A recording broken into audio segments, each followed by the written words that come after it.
then it asks, it says you should know how to be able to find the horizontal asymptote of a function, vertical asymptotes, holes, whether the graph crosses the horizontal asymptote, where it crosses. So you should know all of those things, and we're going to work through how to find all of those in this problem. So it asks, does this graph cross its horizontal asymptote? If so, find the ordered pair where it crosses. So we first need to find the horizontal asymptote, and remember that the horizontal asymptote, if the degrees, that's when you're looking at the degrees of the numerator and the denominator. If the degrees are the same, you're taking the ratio of the leading coefficients.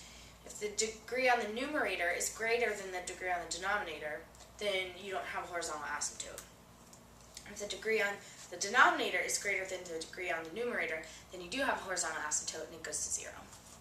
So, for us, the top, that leading term, if I look at all these first terms and I multiply them together, I would get 3x squared. And on the bottom, I get x times 2x, so that's 2x squared. So since my highest degrees of my numerator and denominator are the same, I just take the ratio of this leading coefficient. So my horizontal asymptote is at 3/2.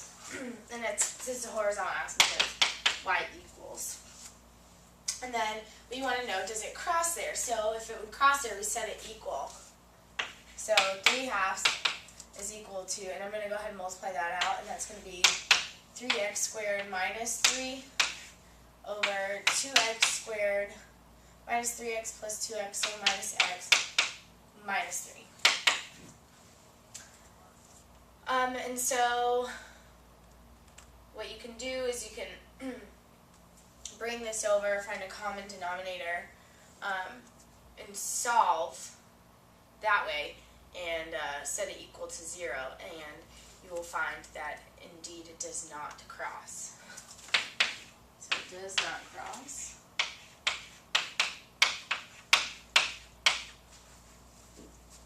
And that is because also we have so if it does not cross, and then it says find the ordered pair of the whole if it exists. So since it doesn't cross, we need to maybe find where there's a hole. And the hole exists where we can cross something out. So that's at x is equal to -1. And so if we plug -1 into our simplified function of 3x minus 3 over 2x minus 3, if we plug in -1, we get -6 over -5. So the ordered pair is -1/6. We've got a hole there, but that's not at our horizontal asymptote. So, again, we're going to do that again for part B. Find similar information.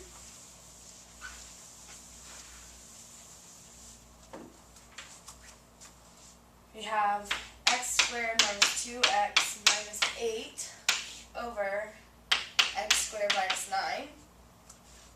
And so our horizontal asymptote is at 1.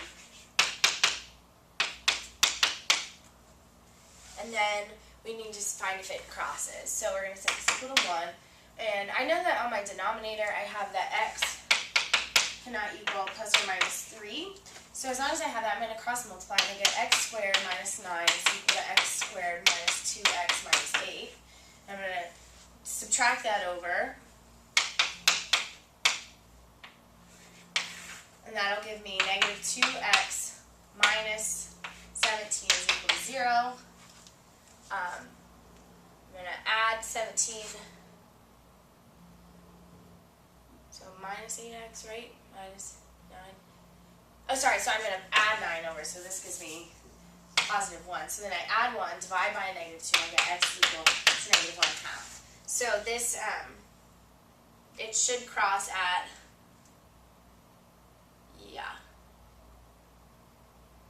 no, sorry, this is +1, so when we add it over, it's negative. Divide by -2 gives us a +1/2. So it crosses at 1/2, 1. And that's, again, how we would do it for the other problem, too. We would cross multiply there. Let me make sure there's no C.